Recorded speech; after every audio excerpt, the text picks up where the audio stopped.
Now listen to this. This is mind-boggling. This is just too much. This hadith is too much. As in, it's so powerful. If we were to reflect on it, you should, maybe faint. When Allah loves a slave, He calls on Jibreel. Who's Jibreel? You know who Jibreel is? The greatest of the malaika, as far as Ahl Sunnah wal Jama'ah. The one whom when the Prophet ﷺ saw, he fainted alayhi salatu wasalam, because of his wings had covered the horizon.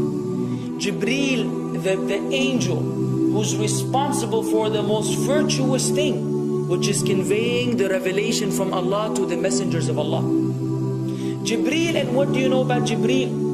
Allah said, whoever is adu, whoever is an enemy to Jibreel, then Allah is the enemy to the disbelievers. Allah defended Jibreel in the Quran. Jibreel, the one who took the Prophet ﷺ in Al-Isra al-Mi'raj, in the ascension to the heavens. Jibreel, the malak, which we don't know what to say about, because of his honor and his virtue in the sight of Allah. Allah will call on him to share with him the love which He has for you. Allah doesn't need to do this. He could not do this, but Allah likes to do this, so He does it. He says, I love Fulan. Now I want you to think that Fulan is you.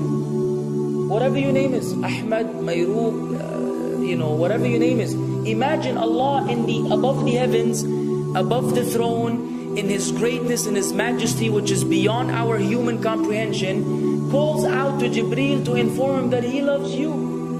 And then only that, فَأَحِبَّهُ, then He commands Jibreel to love you also.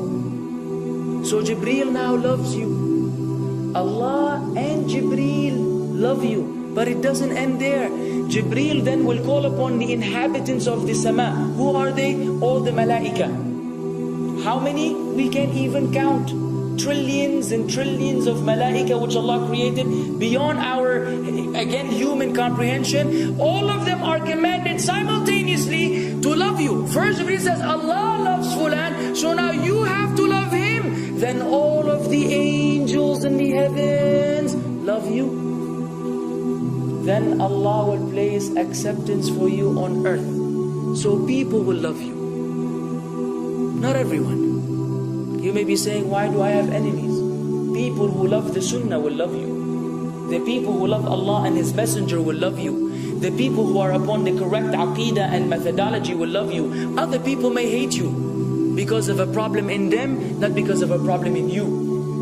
Because you may say, well, this fasiq, this evil, disobedient person doesn't love me. Don't expect him to love you. He loves people like himself. Who will love you? Righteous people. Righteous people. Well, they don't know why. They don't even know why. You've never even given them $1 or a rial or a pound. You've never done anything for them. Maybe you scream at them. Maybe you do other things. It's Allah. Why? Because Allah had loved you first, then Jibreel had loved you first, then the malaika loved you afterwards, then Allah put acceptance for you on earth, so people have no choice but to love you. We ask Allah to make us among them. Now what better than that? What else do you want? What else do you want? What? If you're a person whom Allah loves, in every movement you go, you do, you spray, you sleep, whatever you do, you are among those whom Allah loves and Jibreel loves and the angel loves. What else do you want, ya akhi? You're guaranteed success in this life and in the life to come. Guaranteed. No way Allah will punish you. No way. No way Allah will punish someone whom He loves. But the hadith doesn't stop. The hadith has a very saddening continuation, which we should seek refuge with Allah from. وَإِذَا أَبْغَضَ عَبْدًا, and if Allah hates a slave, He also calls on Jibreel. And He informs Jibreel that He hates this person. So He will command Jibreel to hate this person. Then Jibreel will tell the angels to hate this person. Then Allah will put hatred for him on earth. La ilaha illallah. Imagine you walking upon the planet, the face of the earth which Allah created, while Allah hates you, and the angels hate you, and Jibreel hate you, and the righteous people hate you. What a sad state for a human being. And ikhwan, we could be one of those as well. If If you are prideful, arrogant, you are qualified for this hatred, because Allah does not love kulla mutakabbirin jabbar. Allah does not love the arrogant, the prideful. If you go against the sunnah, then Allah does not love those who go against the sunnah. If you don't observe taqwa, and you don't observe ihsan, and you don't observe tawbah and tatahur, then again we are disqualified. If you, many things which we can mention, many things which will bring about Allah's hatred and deprive us of Allah's love. It's a very sensitive situation, meaning right now you have to be one of these two. Either Allah loves you or He doesn't. But there's always good news, even for those people whom we can be amongst. It's not too late because you're alive. It's not too late because it's Ramadan. It's not too late because you're breathing. Even if you led a life of someone who had attained Allah's hatred, if you were to return to Allah, then Allah will love you and be happier. He will be so happy with your tawbah than a man who lost his mount in the desert. Upon it was his food and his drink, and then he waited under a tree for death, and all of a sudden he opened his eyes and he sees his camel or his horse or whatever that was right in front of him, and he gets so happy. He said, Allahumma anta abdi wa ana rabbuka. Oh Allah, you are my slave and I am your Lord. Kufr. He said a statement of kufr, but the Prophet ﷺ said, أخطأ من شدة الفرح. He made a mistake because he's so happy. You know when you're so happy that you may say things against what you want to say?